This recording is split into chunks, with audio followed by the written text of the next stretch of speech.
Welcome back to Session 0, Part 3 of the Vampiric Valash saga. In the previous episode, our adventurers watched as the courageous Captain Liam stood aboard his ship as arrows pierced his chest and he fell back after making his hopeful final voyage to see his daughter Mary in the small town of Sailor's Rest.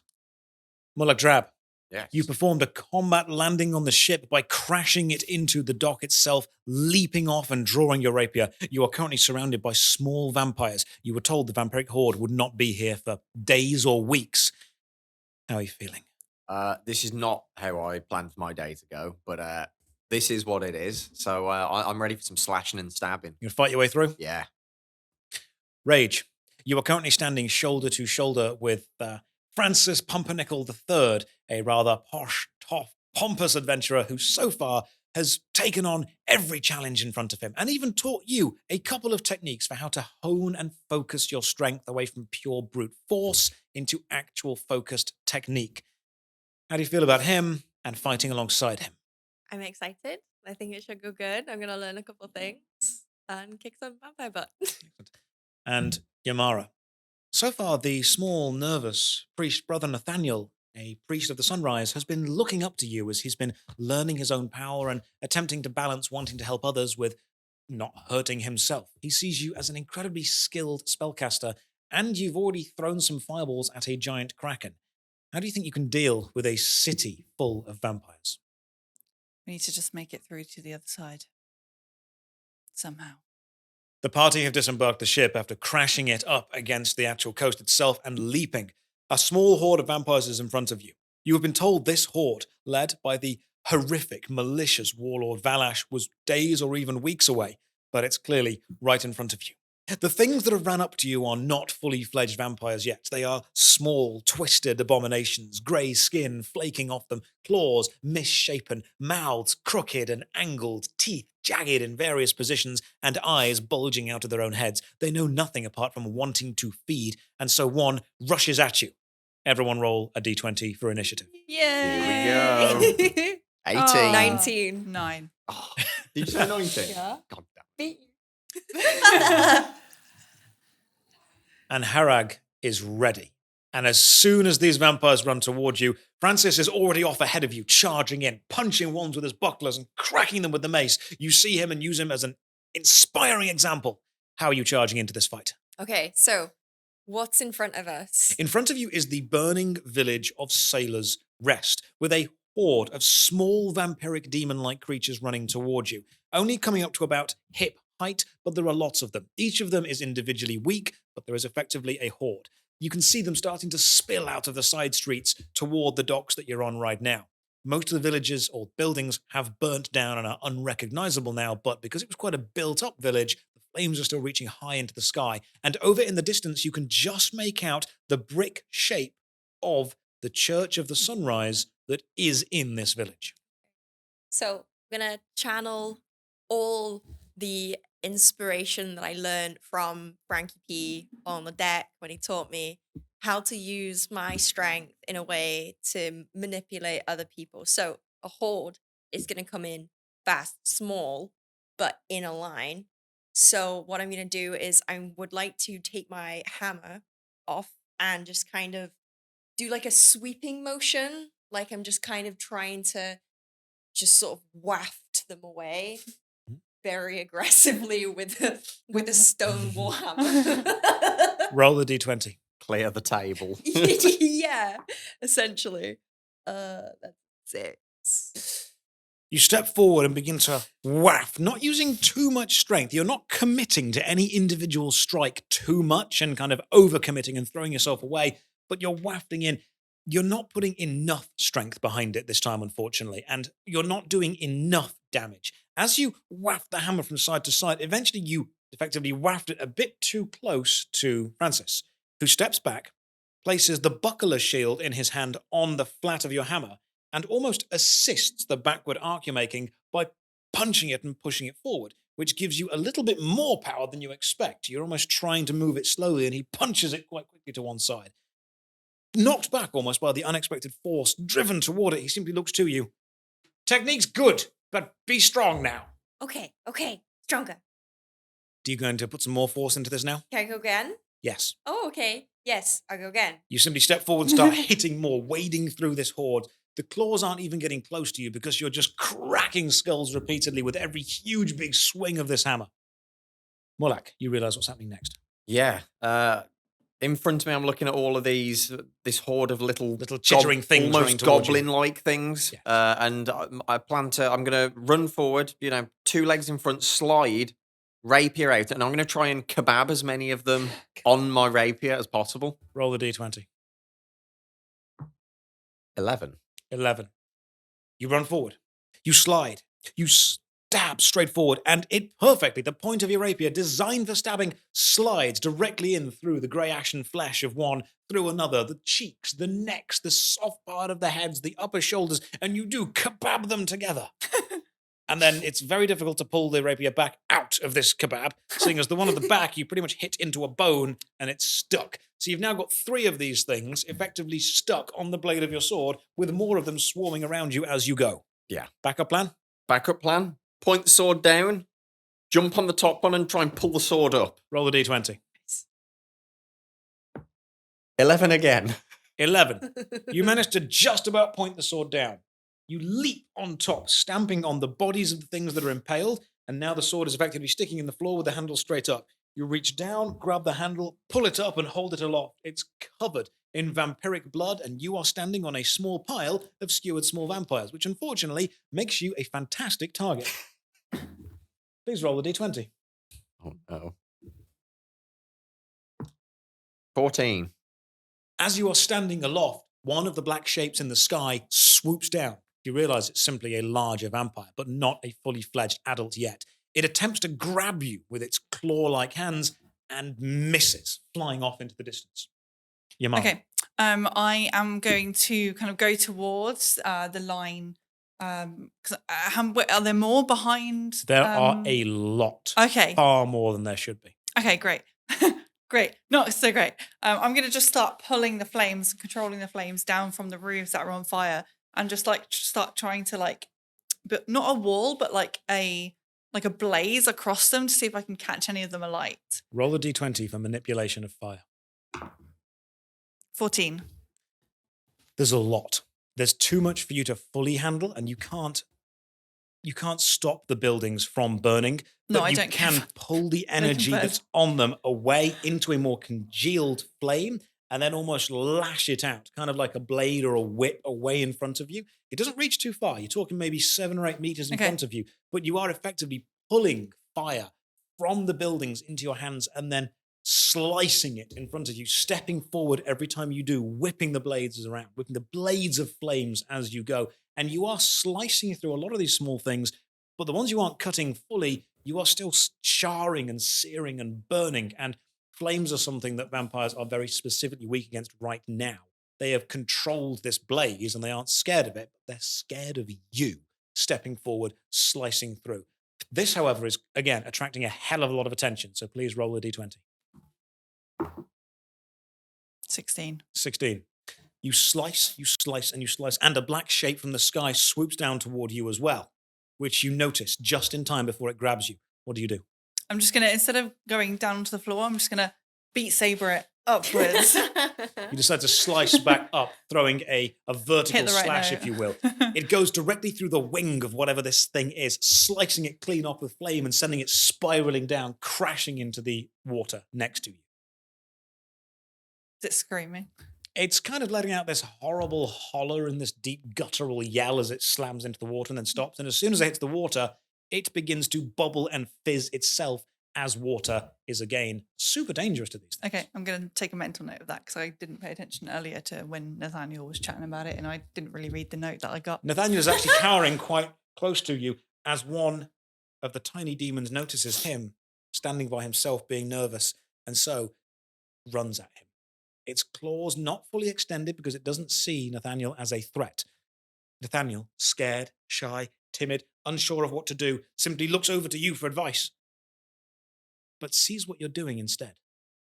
And as the thing runs toward him, a congealed spot of heat in his hand builds up, and as the thing gets closer, just slaps it across the face. As he slaps it, the heat dissipates from his hand, and his hand didn't burn. But the thing has a nice red burn mark in the center of its face, just enough to scare it and have it step back and not run at him without a horde of his friends.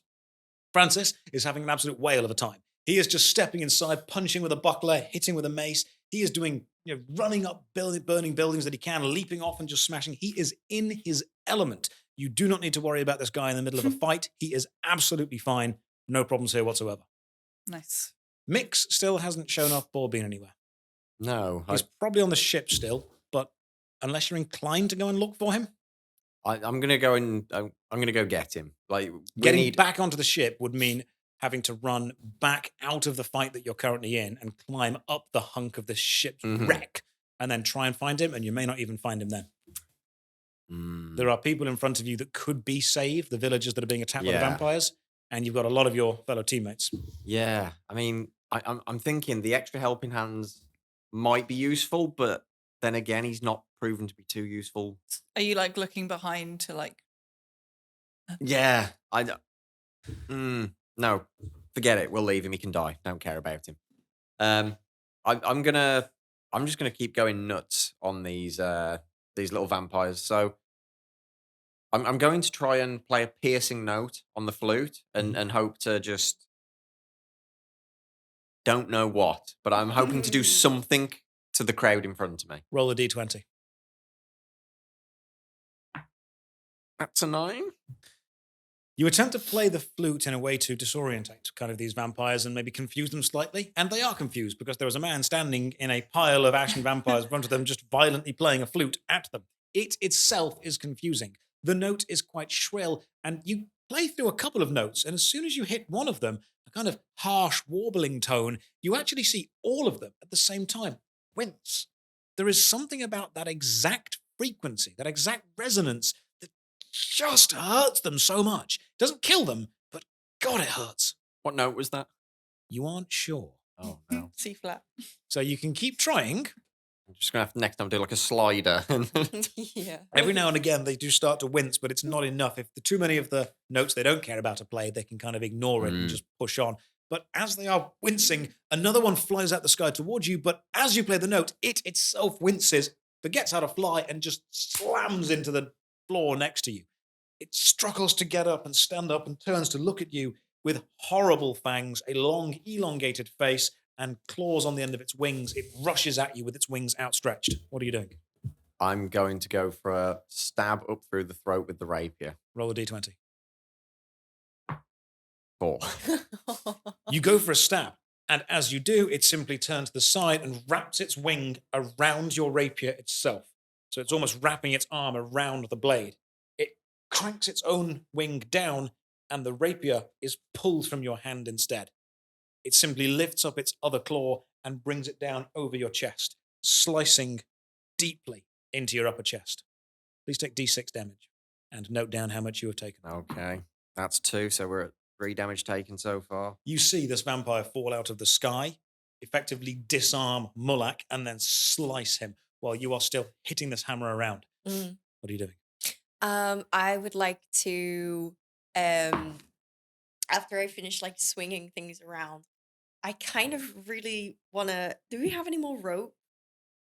The ship smashed onto the docks, and the docks are now made of splintered wood, broken boxes, and bits of oil.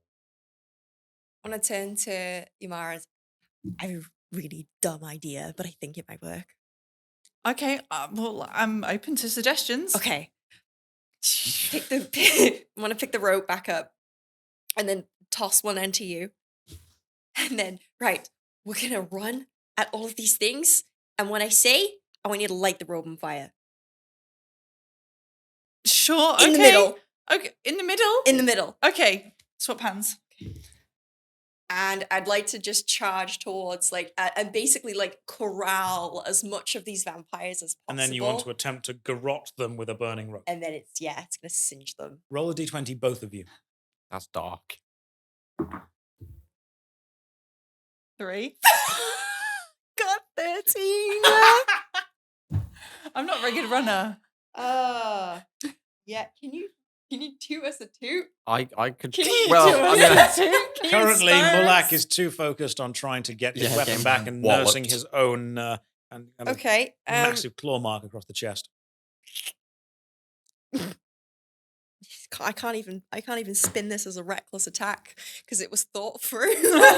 You run forward, grabbing the center of the rope. The problem is that you forget that you run a heck of a lot quicker than Yemmara. And instead of running together, you almost run in this huge, big circle, almost I'm around just her, if you will. But still- it still kind of works because instead of corralling them together, what you've ended up doing is you've effectively stayed still and you've ran in a big circle, which is catching all of the little things and then pulling them toward the ocean, back effectively toward the shore.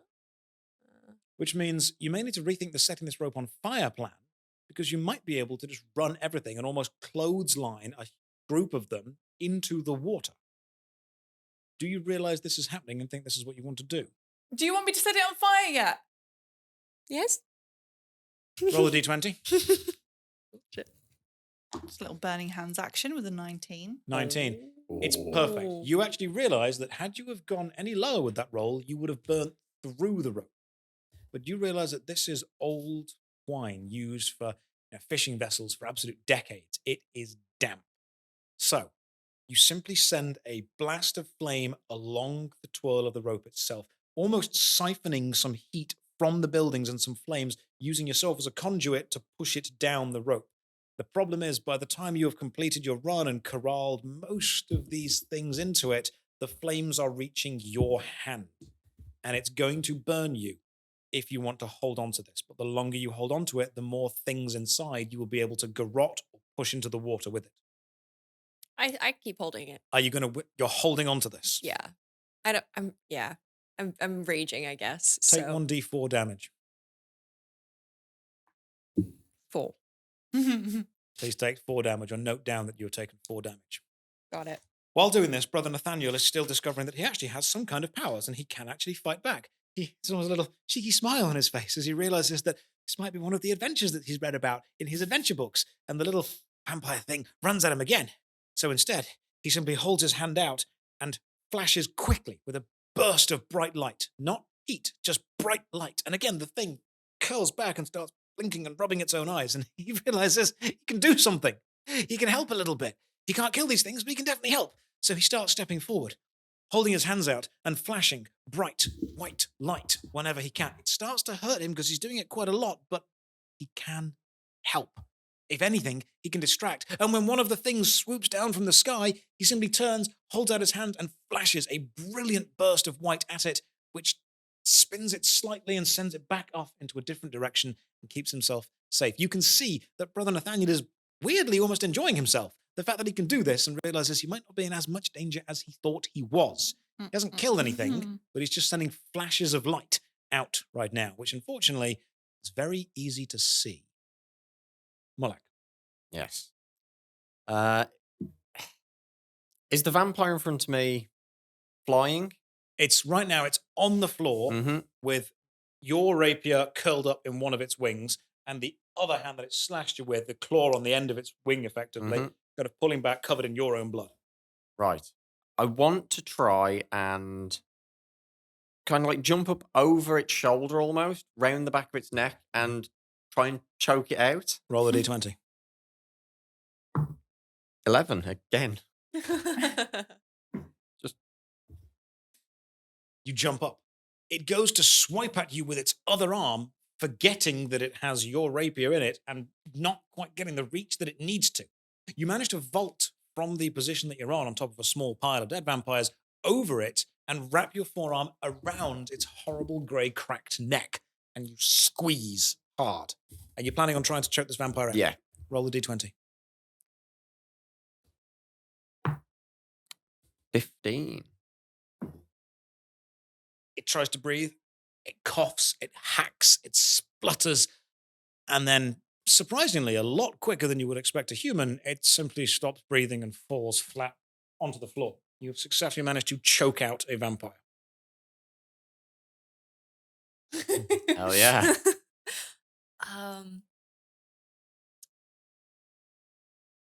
I zoned out for a minute then. Help. You are currently, your arm is burning as you were holding onto the rope too much and you've managed to let it go, but you've garroted and burnt through quite a few of these small horde. In fact, realizing that you are a danger, they are actually moving away pretty substantially. Ooh, okay. Okay. I let go of the rope because that hurt. What is Francis doing? Francis is almost doing his own version of gymnastics as he jumps around with various levels of huzzahs, tally-hos, oh my goodness, fantastic, good show, old chap, as a vampire stabs at him and misses him. Ha ha, nearly got me, as he caves his face in with a mace. And then a vampire does manage to catch the back of his knee and goes, oh my goodness, didn't see that one at all, as he turns his buckler sideways and punches him in the throat, which cuts into it, dropping him to the floor. He's being hit, but he's just a whirlwind of damage running around the place, hitting things. This guy clearly knows how to fight extremely well, and he occasionally glances over at you. Mullac, you dropped your weapon, old chap. Yeah, I'm working on that. Pick it back up. No point having a weapon if you don't use it, is there? Huzzah! Huzzah indeed, and I reach down and grab my weapon. Brilliant. There we go. That'll make it much easier for you. Cheers. Looks over to you. Rage. Good job. Thank you.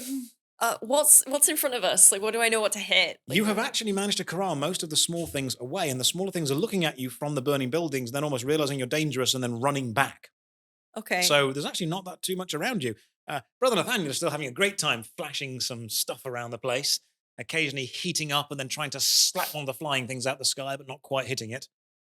I'm gonna go over to the right and just sort of like, I want to like run over, skid, and try one of those sweeping hammer things again to try and knock the ankles of all these vampires, as many as can. Roll a d20. 3. 3. You are a little bit focused on the run and not necessarily on the direction in which you are running. And you have, of course, recently departed from a ship. So your sprint and slide is fantastic. What you then don't take into account is that your slide very quickly and abruptly carries on when the ground doesn't. And then you look down and realize that there's quite a lot of water below you. So you've effectively slid off part of the dock and you fall and you just manage to grab the top of the dock before you fall into the ocean below you. Anything else you'd like to do? Pull myself back up. You pull yourself back up and dust yourself off and you just hear, that wasn't the best move, I'm going to be honest with you. I'm trying. Yes, you are, and for that, nobody can criticize you. Huzzah! He says as you look over and see that he's holding a vampire's head and just punching it with his own hand repeatedly. What is left around me? What can I see? Everything that you corralled with that rope has been burnt or pushed into the ocean, falling in and screaming into piles of dust and smoke. You're pretty much standing by yourself, and the only thing you can pretty much catch is Mix jumping off the boat and sprinting through the smoke into the village. Okay, I'm going to just start following him. If there's no other danger like around me, anyone else do I walk past anyone as I'm like chasing him? Unfortunately, all the human bodies you can see are dead. They are either slashed apart or burnt and blackened on the floor. Okay. Well, he seems to know where he's going, so I'm going to just chase after him. Roll a d20. 14. You give chase. Mix has clearly been here before. He runs down side streets, turning left and right through various alleyways, running through broken buildings and jumping into the others, across the roofs of some now they have crumbled, and eventually you chase him to the central square. There is very little in this square. There is smoke and there is ash, making visibility extremely difficult. But he's walking toward a church of the sunrise, a place that originally Brother Nathaniel was trying to get to, and he's looking up as well. Following and looking up at the same church, you can see the blackened stones begin to crumble in on themselves, and standing on the roof of this church is a figure much taller than everyone you've been speaking to or met so far, a figure with what you believe to be a red cloak flapping behind it within the heat vortexes caused by this burning village. You can't quite see this figure's face. Standing on the top of the church, though, is remarkably ominous. Where are you going? You can't run off like that. Mix. Is that toward Mix? Yes. Turns around. Leave me alone. Just leave me alone and go, because you can't win this. With that, he runs into the church. Okay, I turn back round and head back towards the rest of the crew. I've seen that You've pretty much Yemmara. cleared out most of the things around you now. yeah. Or Francis has managed to cave in most things and skulls and break most of the bones and is now just kind of panting and wiping off his own armor while he looks around at you and gives nods and thumbs ups all round to approve of what you've done. And the dock is now somewhat quiet of vampiric spawn, but noisy with the crackle and burn of flames. Yeah. So I see where Yemmara was running, and I head in that direction while just looking around and checking, making sure that everyone is okay, everyone that was with us, and I just sprint in that direction. As you sprint, you pass Yemmara effectively walking backwards. You see where Mix is going into the church. You see the figure on top of the church, and then Mullac turns up. He's gone into the church. He seems to have been here before, so I don't know what he's told you. But he hasn't told me anything. Is great. Of course he hasn't. Where's everyone else? We need to gather them.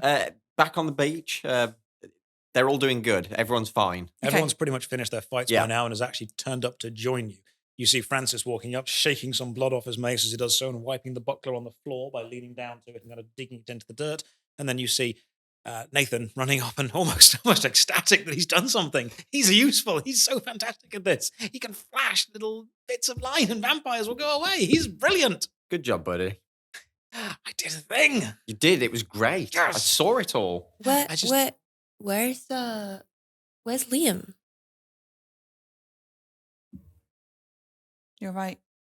I don't know. I haven't seen him since we left the ship. Yeah, he I was on turn the and ship. bolt straight towards the ship.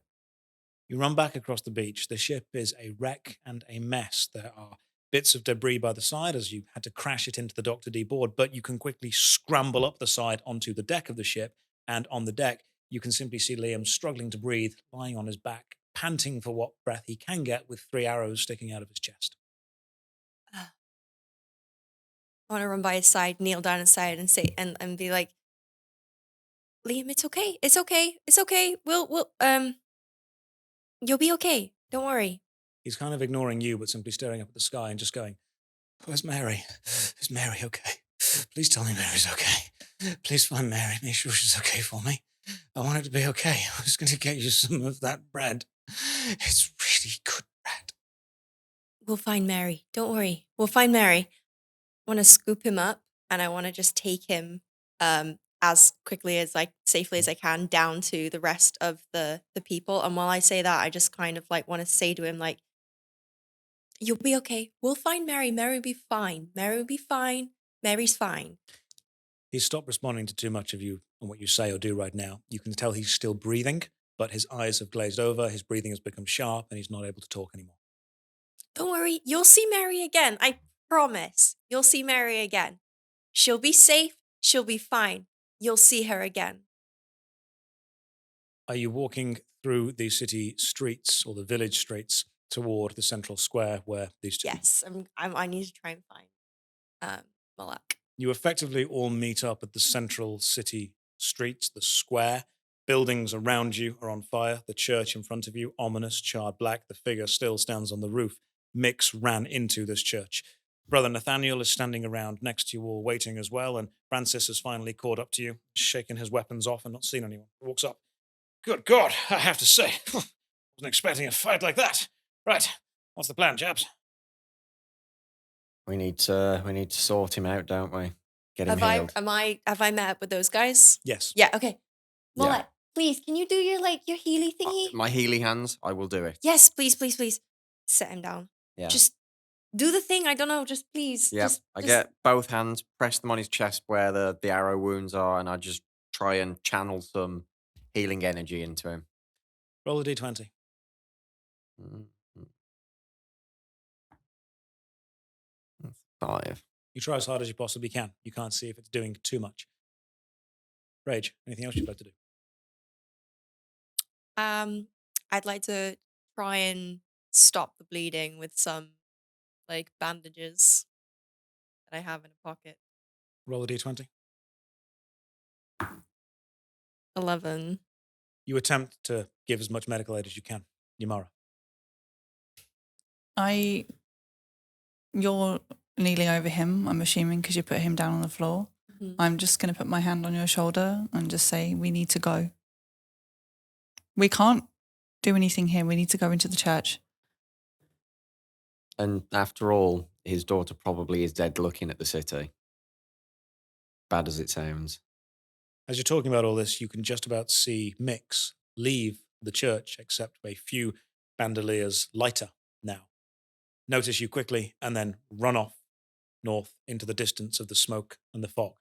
And as he leaves, a larger figure, black, clad in the red cape that you saw, emerges from the smoke. Ashen skin himself, much taller, a chiseled jaw, and dark, beady black eyes. He simply looks over to you and smiles. Hello. Hi. Who are you? Have you brought me some food? No, we were going to stop off at the It's bakery. mighty kind of you. With unnatural, incredible speed, he dashes from where he is about 20 meters across and elbows you square in the chest, sending you flying back against a building, knocking to the floor. And he simply looks down. It's already skewered. That's mighty kind of you. I do love it when people put the effort in for it. He takes his hand, clawed as it is, and instead of picking up the body of Liam, places it on his chest and curls his hand in, crushing the ribcage itself and lifting it straight up into the air in front of you. I'm a little bit hungry. It's been a lot of work today. No. As soon as you say no, his other hand backhands you across the face so hard it spins you around 3 or 4 times and sends you reeling to the side. I run straight back at him. As you begin to run, Brother Nathaniel simply runs up, holds his hand forward, and flashes some sunlight into this thing's eyes, which blinks. I must say, that's very painful.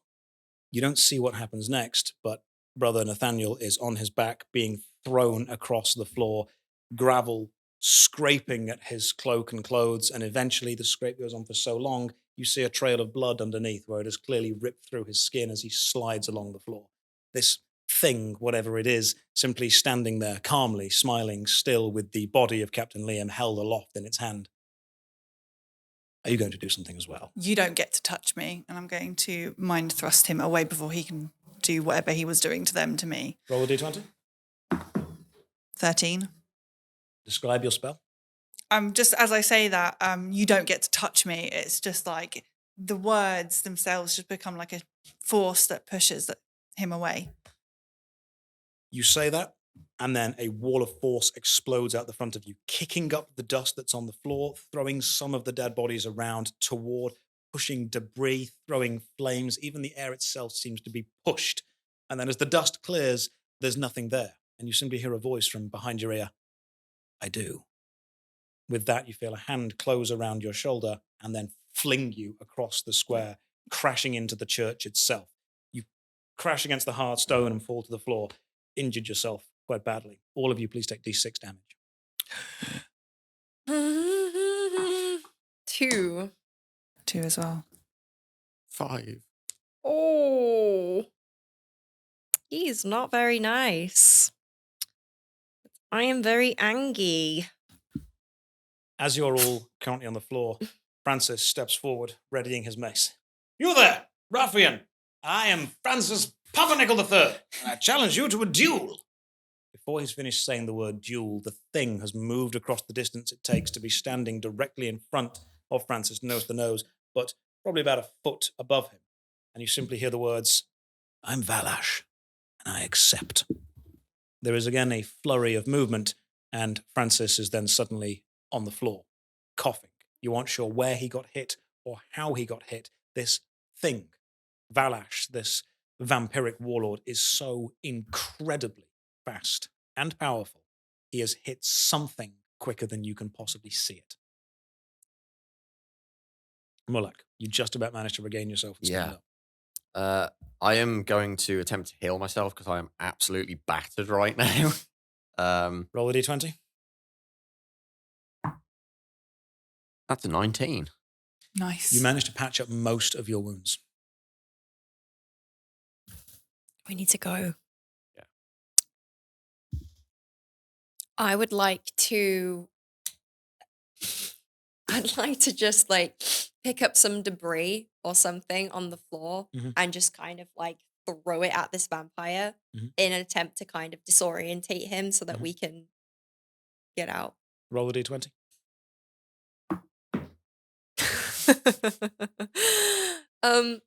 That's an 8, but he also has disadvantage Okay. on attacking me in Okay. any way. So he's standing strong, stoically, powerfully, in the center of the village square of this burning village. He has managed to outsmart and outclass and outspeed all of you so far, hitting, throwing, even avoiding spells cast at instant speed, and hurting Francis however he was able to. You throw some dust at him, which, as it hits, he simply just looks at his cloak down. He does glance down for a second, though, when you hit it. Do you want to try and take advantage of that glance down? Yes. How? I want to punch him in the face. Okay, roll a d20. 2. He glances down and you sprint forward, pulling your fist back, throwing it forward. You've got so much weight and momentum behind your attack, and then suddenly you don't. And suddenly you're still, remarkably still.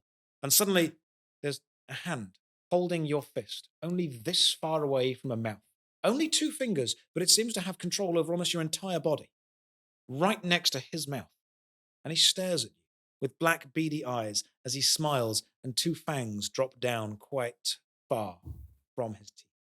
He simply goes, "I don't want to do that. You Why not? really don't want to do that." Why? Before you can finish talking, he simply twists his hand quickly, which actually flips and spins you through the air vertically. That much power. Amazingly, not breaking your wrist. The technique that he has transfers the momentum into all of you instead of just the wrist, throwing you away.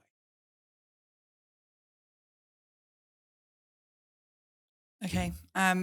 So while that's happening, as he looks down as well, and maybe he doesn't realize that this is happening if he's busy with her, I am going to try and cast Hold Person on him so that he can move, but he Mhm. can't go from where he is. Okay, roll a d20. Please. 3. No. Describe how you would cast it. Again, I'm going to use like verbal force with this, Mhm. and just use my mind, and just stop before, because I can see this about to happen and it's about to go wrong. I just have this weird image of you getting it spun. So I just shout stop. You shout stop, and he does for a second. Stop. It's over to you. That's very clever. That's very clever. I don't need to move. You can move. As he says that, you feel yourself being dragged toward him quite powerfully, but not directly toward him. Before you were able to cast the hold spell, he'd had his hand out to the side with a claw extended. Using some kind of horrific evil psychic power, he drags you toward him fast enough to drag you past his hand and slice the side of your stomach on his already extended claws. And as soon as you have sliced past and tumbled onto the floor behind, he shakes off and the Hold Person spell falls away. With all of you on the floor and him happily dealt with and understanding that you stand no threat to him, he simply looks to the side into a pile of smoke and goes, "I'm done. Yours if you want them. I'll see you at the monastery." And then runs into the distance at excruciating speed. You look toward the smoke where he was talking to, and you can just about see a guy with a single bandolier across and vials of liquid and gas, who steps forward and sees you all on the floor. "I told you to leave me alone. I told you to go. I told you to not be here. I didn't want to involve you in any of this, and now it's just, well, let's deal with this." He pulls off a vial, pulls the pill, and throws it toward you, Mullac. Oh no. I pull out the flute and try and do like a cross swipe to knock it off course. Roll a d20. 16. You manage to catch the glass vial without breaking it and knock it into a nearby building. It rolls into the nearby building, explodes, and a cloud of solid green smoke bursts from it and then condenses inwards on itself, pulling items in the building powerfully into themselves and then smashing to the floor. Mix realizes that you've deflected this and so pulls off 2 more vials and throws one over toward you, Rage, and rolls one toward you, Yemmara. I'd like to dash towards him. My aim is to I just want to run straight towards him, bolt him, so much force that he flies on his back. When he's on, if he's on his back, I'd like to talk to him. Roll a d20. 18. Oh, nice. You run toward him. He pulls out another vial and throws it towards you. And as he does throw it towards you, it's nearly about to hit you. When a buckler flies through the air, spinning, knocking it out of the actual route of you. You just hear from the distance, "Bullseye, tally-ho!" You look over and see that Francis, while not dead, has thrown the buckler to make sure that didn't hit you. You completely ignored that because you can't afford to wait for it, and you sprint straight toward Mix, and you grab him by the shoulders. You have him. What do you do? I want to push him down on the floor, just have him pinned, and just kind of like grab him by the collar, shake him and say, "You! Why you? You're the reason Liam is dead. You're the reason everyone is hurt. How could you do this to us? Look at everything you've caused. Why? Why?" He reaches down to his chest and grabs one of the vials. It's very simple. I got paid a lot of money, and we can't win against them. You've seen what he can do. You can't kill him. So work with him.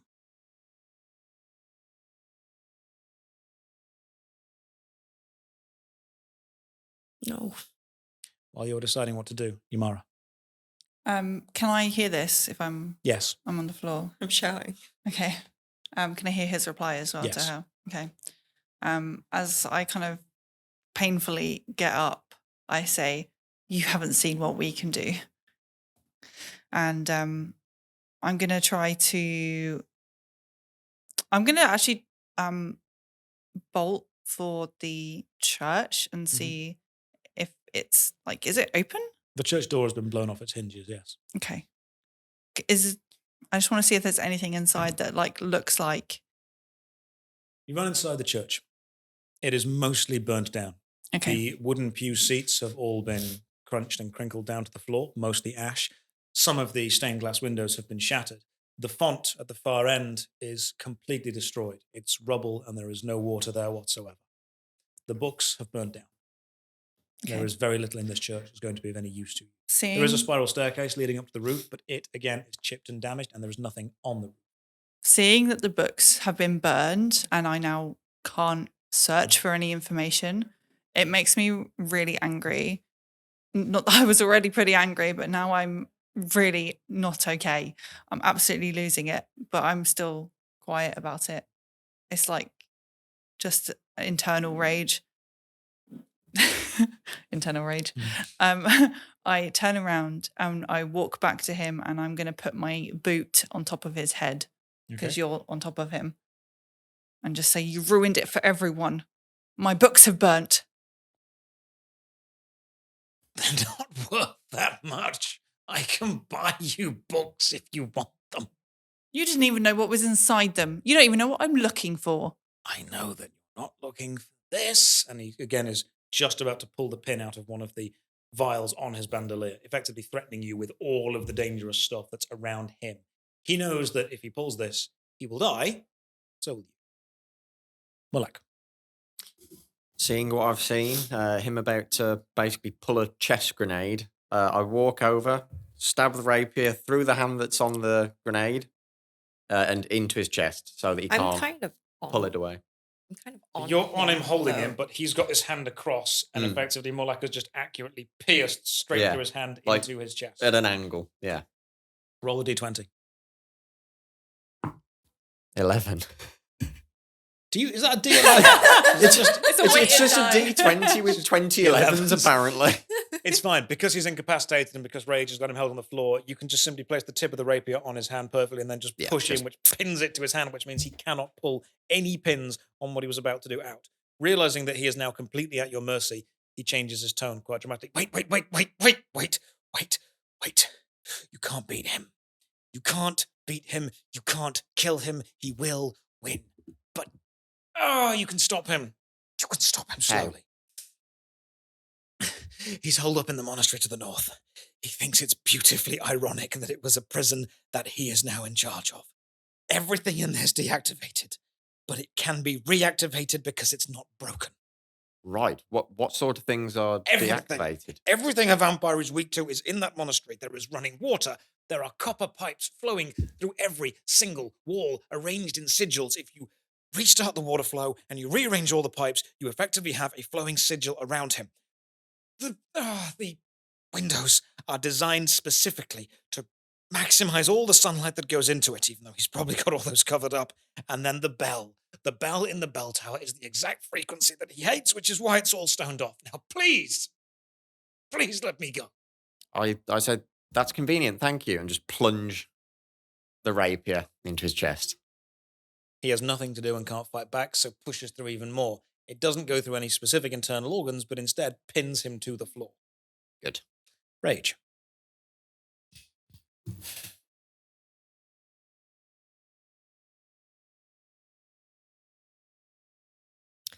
This guy's not dead yet.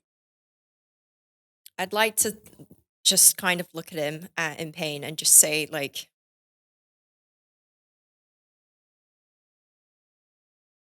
we can work together. You can help us. We can do this. We're a team.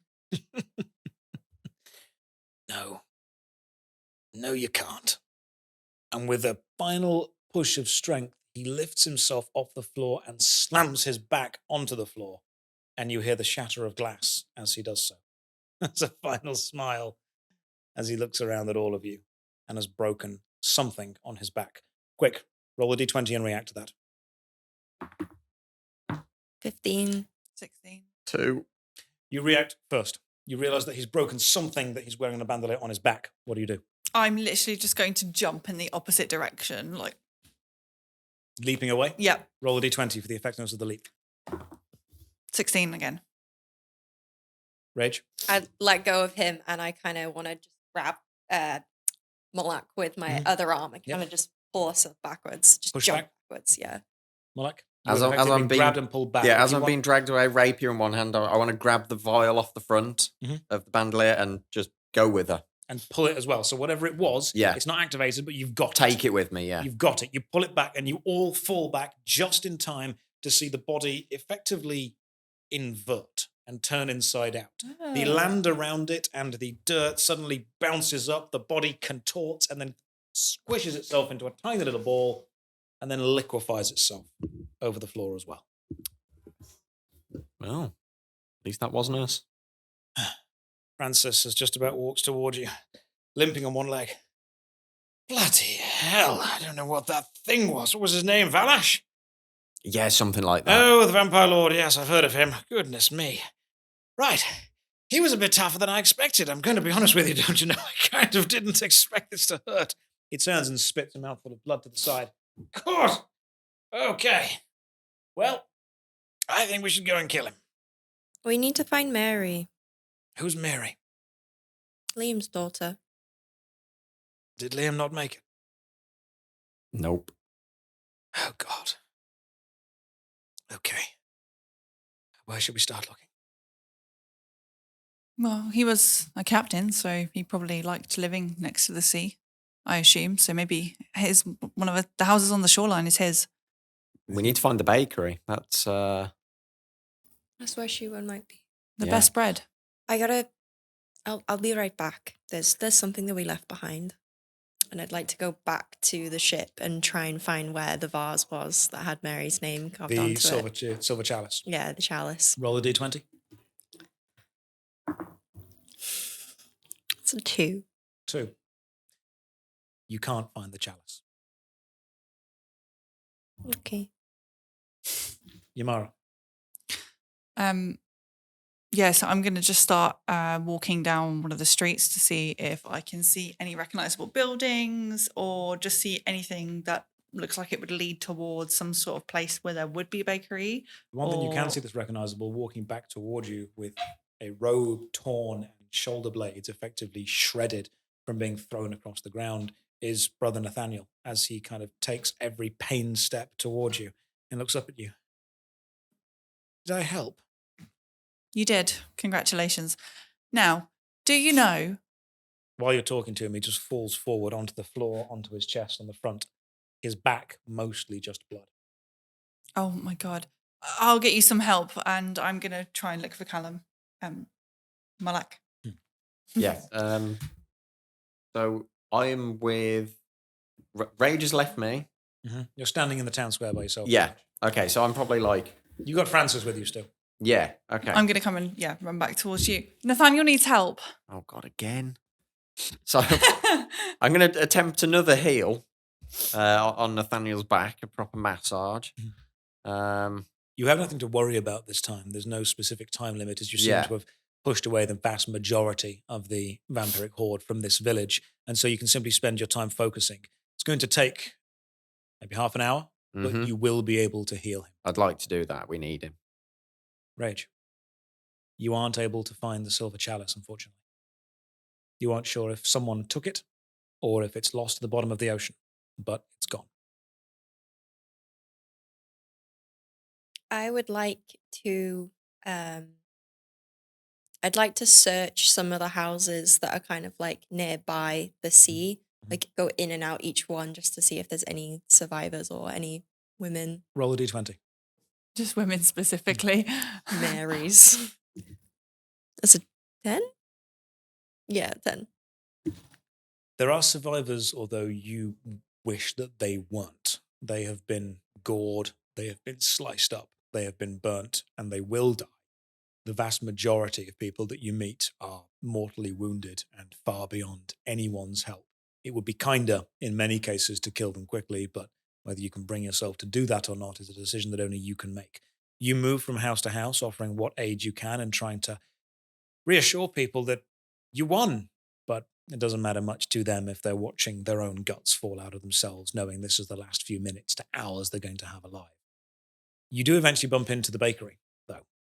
Small building with a counter out the front, baskets of charred, blackened and burnt bread, and inside, no sign of anyone.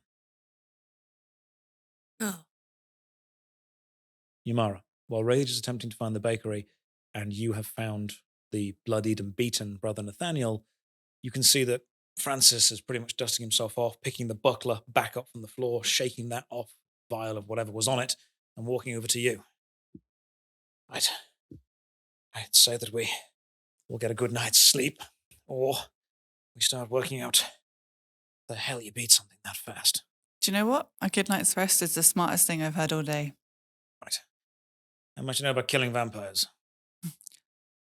Not enough. I think what's going to help here is that thing's arrogance. It seems love irony. You heard what Nyx said. He's taken up residence in your monastery. It's got copper piping in it. Copper piping, bells, water, sigils. It's got a lot. Is there just him alone? Is it just Valash? Do we know? I have no idea. I wouldn't even attempt a forward assault, though. Monasteries are hard enough to breach as they are, but no, we need to find a better way to get in. Let me think about it. But we are going to get in. Okay. Francis, with focus and rage that you've not seen before, begins to pace around in a circle, thinking about what he would do. And while he's thinking, what would you do? I am basically going to just sit and watch Mullac, casting his spells, and I'm going to just, I guess, lend a bit of my energy towards what he is doing. A little bit of like if you're like cauterizing any wounds, I can help with that. I'm just basically his side nurse. Wafting healing magic. Helping Nathaniel. I don't want to touch any of the blood though. I'm like... No, it's a bit of a mess. Yeah. Yeah. It'll take about 20 minutes, and while doing that, Rage, do you wish to continue your search for survivors? While that's happening, I am deeply upset by all of the deaths and the sadness and the brutal violence that we've seen. Something that brings me a lot of peace is animals. So I would like to take the next 10 to 15 minutes to talk with animals as a ritual. Okay. And while I do, I'd like to gain insight into the village. I'd like to speak to like a rodent, a mouse, a rat, something cute and small, but seemingly unnoticeable to the rest of the world. Most of them have buried themselves into the ground, into these small tunnels that they have dug themselves, or little rat or mouse nests, and you can only hear and sense a few of them in and around the bakery, as that's where they would have lived anyway, just to feed off the crumbs. And they see you and realize that you aren't too much of a threat, but they are themselves still coughing and spluttering because of the smoke and the heat that they've just experienced. And so it's a tiny mouse looking up at you, breathing quickly, scared. I'd like to tell it, don't be scared. We're here to help. How?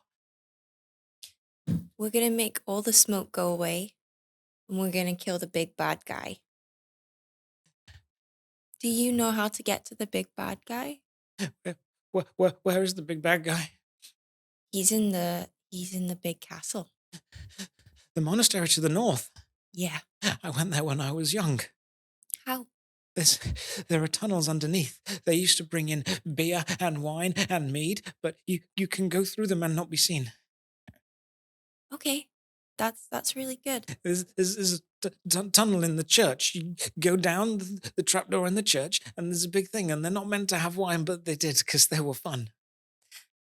That's fine. That's good. That's really, really good.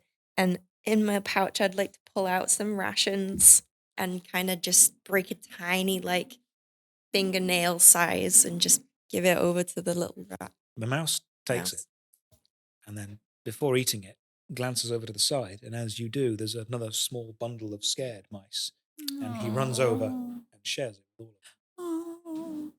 I bring out another ration and I start peeling like loads of fingernail size rations, and I just like lay it out, just like so they can come and choose which one they want and take it back, and just say thank you so much for everything. It takes about 20 minutes to heal Brother Nathaniel's wounds, and it takes about 20 minutes to just sit and enjoy a peaceful moment with the mice that have managed to survive while you feed them and give them a little bit of respite after this horrific day. It takes about 20 minutes for you to assist. During that time, Francis is sat deep in thought, and Brother Nathaniel's breathing has managed to slow, calm down, and collect itself. And eventually you're all able to sit up in a circle and sit around and talk. Francis is the first one to lean forward and go, "Right, well, I didn't really have a plan beyond this, but I'm not personally happy knowing that that thing is out there. And I very much don't believe I can do this by myself. So if you're up for a bit of an adventure, old chaps, I say we go to the north." He's going to come to us if we don't go to him. That's true. And I owe him. I'm up for an adventure. Am I still with the mice? You can have finished being with the mice and have come to join the rest of the group if you wish. I would like to still be with the mice. Okay, they are still eating their food. Okay. After some time has passed, I would like to have like spoken to the mice a little bit more and like got to know their names and then just been like, you know, they're showing me little parlor tricks that they do to try and sneak past the bread ladies and the bread men. They try. The problem is with the wreckage of the building and the fact that the timbers have burnt and snapped. They are super happy as they scurry along their little ways and their little paths, and then they get to a point that's not there anymore. And you can almost sense a sadness when they realize that they can't make that jump or they can't climb on the wall like they used to. So they scurry off and try and find another path, and that again is blocked. And it takes a while until they realize that the bakery that they knew is not there anymore. They did, however, see a vampire, little chittering thing, fly away, carrying a silver chalice.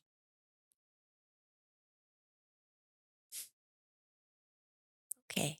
Well, I extend my hand, look at it, and then realize it's probably a bit too big for a handshake. So I let out a little pinky finger, and then I'm like, "Thank you, mice."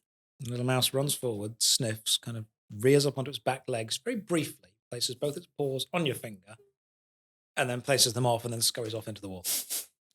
Okay. I'm very happy. So I want to just go out the bakery and then go back to the gang. And then I'm like, Where have you been? well, I I was was to in, send out a search party. I was getting a bit worried. I'm not going to I lie. was in the bakery and then I saw some mice. So I spoke to the mice and then they were like, hello. And then I gave them some bread and rations. And then, the thing took the malice and thing, but there's a trap door so we can go in there and do the thing. Are you okay? There's a trap door. Yes, that's what I said. So, right, hold on. And I'd like to retell everything that You the explain mice all told the me. stories that the mice have told you. And eventually, Brother Nathaniel finds enough strength to sit up and looks at you.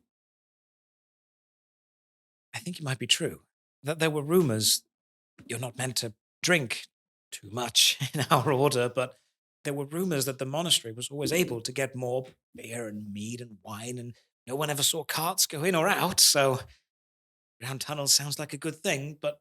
And he glances over toward the church and sees that it is effectively crumbling down and the font is broken. I don't think this counts as my pilgrimage. Maybe not. But the monastery will. That's not been used for years, but if it's still standing, there'll be a font there. And a vampire. What's the saying? 2 birds with one font. Close enough for me, yeah.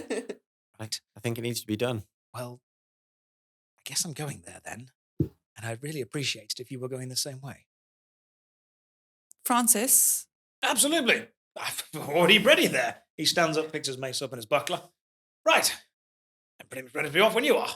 well, Oh, and say if we are heading in that direction, I'd like to just, chew Frankie's ear off and tell him like what the mice were doing and how like it was similar to him bounding around the roofs and stuff like that, how they were doing jumpy jumps stuff. So you need to tell me you were talking to animals and they were doing the same kind of things that you saw me doing in battle. Yeah. Phenomenal. Yeah. Not that different, are we? Goodness me, every living thing on this planet shares a lovely connection. Apart from vampires, we should kill them. They're not great. Oh yeah, speaking of which, they have the chalice. So like you need to get that back. Chalice. Yeah, basically, I made this like little paper origami little phoenix thing for Nathaniel, and it was wrapped in like a chalice which had Mary's name on it. Completely redundant, but I kind of just want it now. As you're talking about that, Brother Nathaniel's actually looking at the phoenix that you've made him. And he looks around at this burning village, looks up and goes, rise from the ashes kind of thing, really, isn't it? I suppose that we can, do our best and we can go and sort out this chap, this Valash, and then maybe we can come back here and do what we can. But maybe it's about burning really, really, really bright and then seeing how that helps everyone else around you. Maybe even helps yourself. Right, he tucks it away into his pocket. Trapdoor. I can do that. And he walks off into the church without waiting for your permission because he's finally found something that he can do to help you. let's go. I'm tired. You're tired? We should. You're tired. Evil doesn't sleep. You know the saying. Ain't Your no mother rest never for told the you that. wicked. What time is it? When you arrived, it was pretty much evening. Okay. I think it might be a good idea if we had a little sleep. Francis Sludge chips in. I think she might be right, Maybe a couple of hours kip. If these tunnels exist, the safest place around here. Yeah. Can't see many vampires voluntarily going into a church, can you? No, and it's been a long, long day. Right. Not well- going to crumple down on us? Oh, the church will definitely crumble, but when we're in the tunnels and along a bit, effectively all we're doing is covering our own retreat. Yeah, it's one less entrance. Like a mouse. You effectively hear a shout from inside the church, found it! Oh. And then standing inside, beaming with pride that he's managed to do it, Nathaniel has lifted up a trapdoor on the floor of the church and is almost using his hands to shine a light down, just to check. He's managed to at least create the light now without hurting himself. He's looking down. It goes down and there's a set of steps. I smell beer. I'm on my way.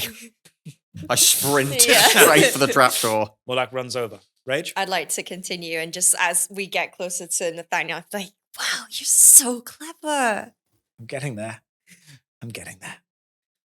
just walk delicately behind them and just kind of like trace the steps. I'm just kind of having a moment away from all of them and just like quietening my thoughts because you're way too loud and you are also way too loud and everyone is way Fair. too loud, especially Francis, actually. I think Francis is probably the loudest. He's just behind you, and as he traipses down the steps, he effectively brings to the rear. My goodness, secret underground tunnels from a church to a monastery to kill a vampiric lord in his own castle. What a great story this will make. Huzzah! Ball of energy. You traipse down the steps. You close the trapdoor behind you.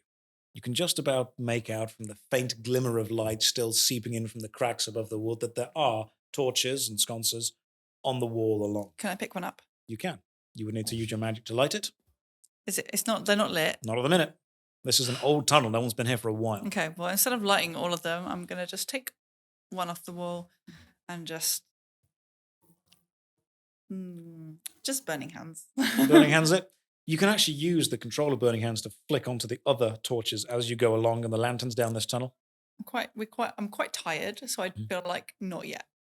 Once you have lit the first torch, the tunnel descends from wooden steps and then breaks out into almost a square mining-style tunnel with wooden support beams along. If this was used to transport liquor, ale, wine, whatever it may be, from church to monastery to various churches without being seen going into the monastery specifically, it's clearly very well built and very well kept. And as you do sit down on the very bottom floor, you hear crumbling from above you. Whatever the church was made of has crumbled in over itself, and you will not be able to go back up the trapdoor. You've got the light from the torch, and you've now got time. You feel safe. Even Francis is looking around, realizing he doesn't have to be on his guard, and hooks his buckler onto his side and slides the mace away into a little hatch to make sure he's not holding us. And then Brother Nathaniel sits down and catches his breath. It might be an idea to have a short rest. Yes. Maybe an hour or two nap. Yeah, just sit up against the wall and just kind of like lean my head back. But I'm really uncomfortable and really disgusted the fact that I am sat against the wall and it's dirty and I don't know who's been down here. And it's really gross. I'm absolutely in my element. I would like to pick a rock up, the biggest like handful rock I can find, and I'm like,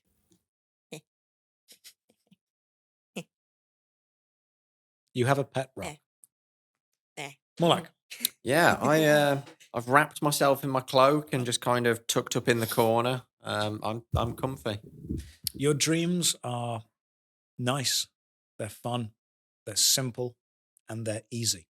You realize that a monastery might be the best place to find a collection of books about your heritage, especially if it's going to be a monastery that's chronicling the history of dragons, which you believe you might be connected to in some way. Your dreams often involve visions of wings, feelings of fire, visions of breath itself, and you feel called to it. You don't know if your parents would be proud of you yet, but you've definitely done more than you thought you would be able to.